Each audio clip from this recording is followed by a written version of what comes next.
In this tutorial, learn how to take control of your mobile data usage by blocking any app from accessing cellular data on your iPhone or iPad running iOS 16 or later. Whether you want to manage your data consumption, enhance privacy, or ensure certain apps are restricted to Wi-Fi only, we've got you covered.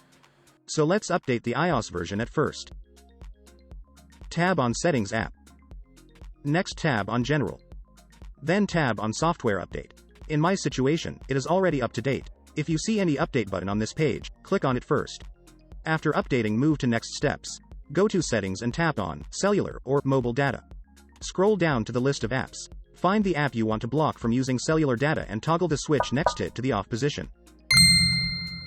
That's it. Now these toggle off apps will only be able to access the internet when you are connected to Wi-Fi. Blocking cellular data for apps offers benefits such as saving data, reducing battery drain, controlling data usage, and preventing unwanted charges. Hope you like this. Please like, share, and subscribe to the channel. Also click on bell icon to never miss any update. Thank you.